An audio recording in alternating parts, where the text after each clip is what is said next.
In this complete chapter, Joseph examines the spiritual principles and patterns running through all creation.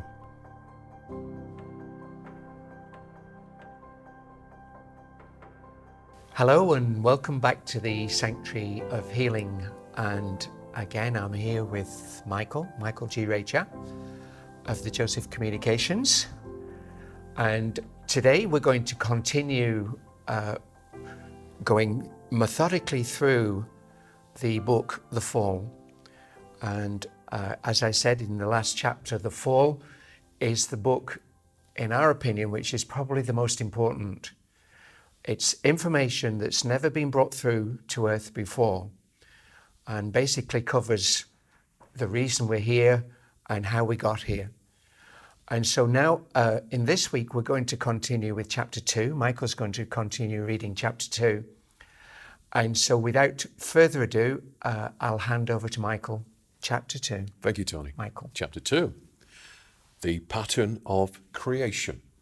So here's Joseph, working through me in trance. Last time we talked about the angelic expressions of God and the way in which they projected an illusion within which they could experience, within which they could look at different aspects of their creation and enjoy an interplay one to the other, all wrapped within the illusion of individualism. For individualism, throughout this book I would like you to substitute point of view, because you, reader, are a point of view of God. Nothing more. That does not belittle you, but it positions you within creation. By nothing more, I mean that there is an affiliation with God. By nothing more, I wish to make you more than you appear to be on a physical level.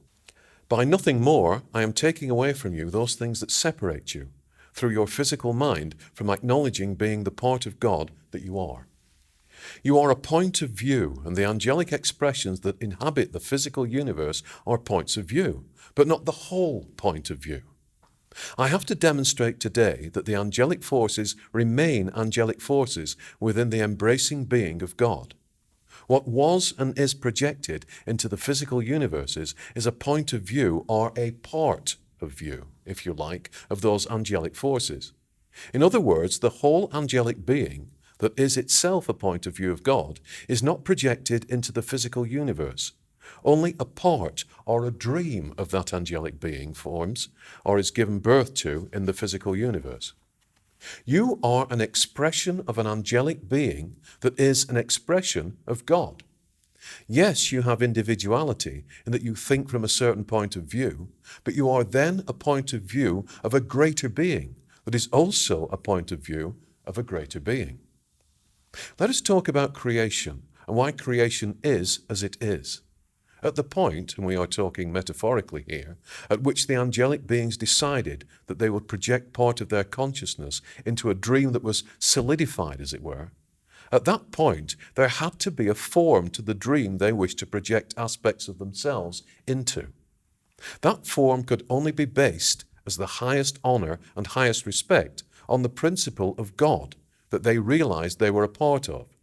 So this particular physical universe and others are based on the principle of God being the dot within the circle. This should explain again to your scientists why, no matter how far they look outwards from the earth, and no matter how far they look into matter through their microscopes, they see the same pattern, the dot within the circle. The dot within the circle is an honor to God. It is a rejoicing of God. It is saying that everything that is brought forth into the physical universe is of God, because there couldn't be anything else originally. So the planets, the moons, and the galaxies are based on the principle of the circle, and the dot within the circle emanating out that projection or illusion, but only to a certain point. The illusion is held by the dot, is encircled by the dot, and encompassed within the dot. So with a planet, for example, there is a core to the planet and a core to its growth, and with a moon or a galaxy, there is the same thing, and ultimately, the same thing applies to the universe. Even though that universe is expanding, it remains the circle with a dot at its center, with God at its center, with creation from angelic forces at its center.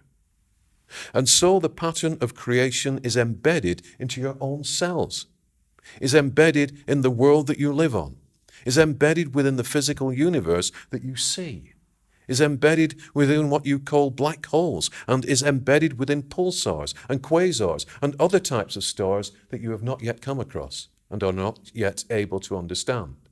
Wherever you go and however far you go, you will always find the dot within the circle. It is the building block of the universe. It is the way that things are created on a God level and on an angelic level. There is a shift in consciousness at the point when it is decided that physicality should be experienced. And so at that point there comes forth physicality via the creative capabilities of God channeled through his angelic forces. Physicality, something to mirror yourself against, somewhere to have an experience or an adventure in, only relates to a point of your being and only relates to a projection from the whole, as the angels themselves are a projection from the whole or from God. Limitless possibilities, limitless scenarios, and limitless adventures, that is the form that angelic creation takes. In this book, we are only concerned with this particular universe and ultimately with this region of space and the alterations that were made to this region of projection of creation long ago that has resulted in the planet that you find and the way that you view and act out your lives. Limitless possibilities, however, it has to be said, exist in other universes and within the wishes, dreams, and creative hearts of the angelic forces that bring forth matter into a constructed state. Matter can be described as a malleable dream, a soup of potentialities, a state that exists within a part of the minds of the angelic hosts, ready to be tapped, molded, and shaped into different realities, all of which honor God and all of which can sustain life, which is a projection from the angelic forces, but not the whole of the angelic forces. In different areas, different types of reality and different potentialities were and are being created, but always within the dot within the circle principle, although actually everything takes place within the same area, which is no area at all. Confusing, isn't it? This physical universe you find yourselves in, or think that you are within, is a certain aspect of those realities, is one of those realities, is one of those potentialities constructed so that only part of what you really are can play, can examine the vastness of God's potentiality, and can understand more as a viewpoint. The angels and you, who are part of the angels and are angelic beings, seek to grow. You seek to become more than you are and seek to understand because, as a viewpoint, you are part of the whole but cannot see or channel the whole. You can channel aspects of the whole but not the totality of God, which is infinite in its potentiality, infinite in its ability to create new scenarios, and infinite in its wonder, simple and yet infinite. This region of space or projection was created, as others are, have been, and will be created, in order to allow the angelic beings responsible for this area of creation to experience and to project part of what they are into what you would describe as physical matter, so as to allow those aspects of what they are to discover truth, potential, and more about God. Every region of physical space exists to allow its occupants or points of view to discover more about God and to celebrate God. When you talk of worshipping God in your churches, that aspect of worship is askew. Worshipping God means appreciating what you are, and by appreciating what you are and looking upon it, discovering more about it, and being in a state of wonderment, excitement, and growth. The whole purpose of the physical universes is to entertain projections from the angelic hosts, and therefore projections from God, so that those points of view in being entertained can absorb more information about the workings, grandeur, and glory of the whole, of God. To take it to its logical conclusion, God created the angelic hosts, and the angelic hosts then projected themselves into physicality. God is appreciating God. The whole process is God examining God. There is an answer to your meaning of life. What is the meaning of life? The meaning of life is to appreciate God. To appreciate the God that you are. To appreciate the God that is around you. And to look everywhere and to see God. And in seeing God manifest in physical matter and in so many diverse forms, to glory in what you are and to channel and project more of the whole through yourself. You are God reflecting God, and your purpose is to appreciate that. Your purpose is to grow through appreciating that, through seeing the God in everything, through seeing the pattern in everything, and through enjoying and loving the life that you have. Not as something that will be taken away from you, obliterated and blotted out, but as part of an infinite experience of experiencing and discovering joy through experiencing. Initially, in this projection or region of being, you were joyful, and you were aware of why you were here. But I do not want to get too far ahead.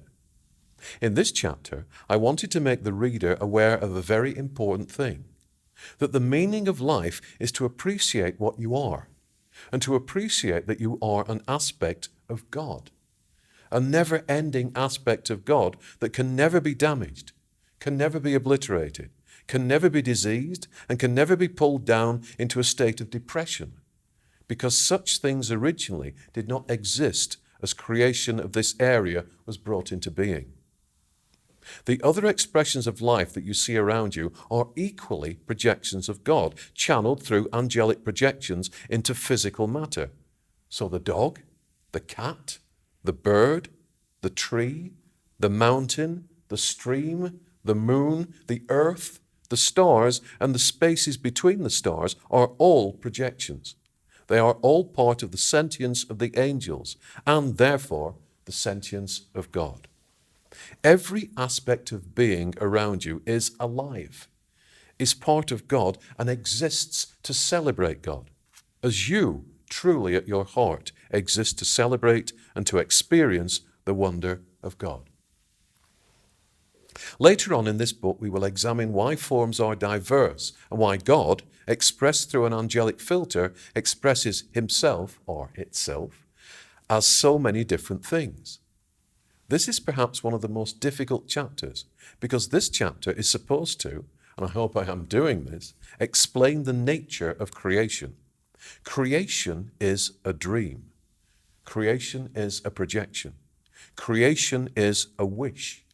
Creation is the expression of form via a wish to express the individual in appreciation of the whole. A complex thing to get across, but nothing more than that. Again, I look at science. I dabbled with science a long time ago, but science seeks to make everything so complex and so rigid. And in order to understand God's science, you have to have a more open view than science has at the moment on your planet. You have a missing dimension, and the dimension is vast. It is like an ant trying to describe a mountain from its viewpoint. The viewpoint of the ant is so small, and the mountain is so vast, that the ant cannot see the top of it. Science has to allow the spiritual aspect to infiltrate into its machinations. The understanding that the scientist is part of God. The science that he or she is examining is part of God, and that creation is not complex, but is a projection, an illusion, and a temporary setup to allow experience. The scientist is having an experience by examining his small view of science, but it is the wrong experience. It is a limiting experience.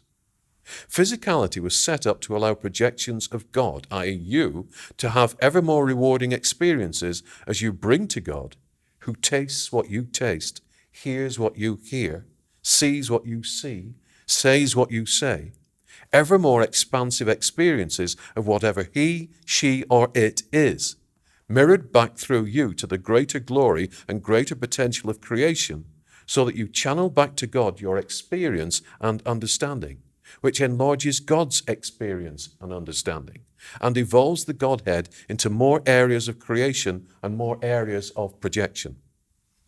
So, you are vitally important.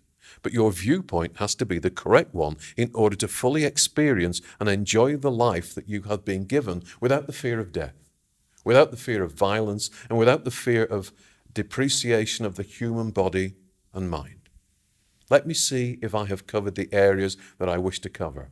Have I sufficiently explained the nature of physical creation? Does this make sense to you? And at this point, Joseph moves into the question and answer session, which we will cover in the next video. Thank you, Michael. Well read. Thank you. And so, viewers, I hope you enjoyed and understood that. And we will be doing the question and answers that happened at the end of that particular section chapter 2, in the next film that we release. So we'd like to say goodbye now, and we will see you for the question and answers very shortly. Thank you for watching, and if you like it, please subscribe. Goodbye. Thank you. Take care. Bye-bye.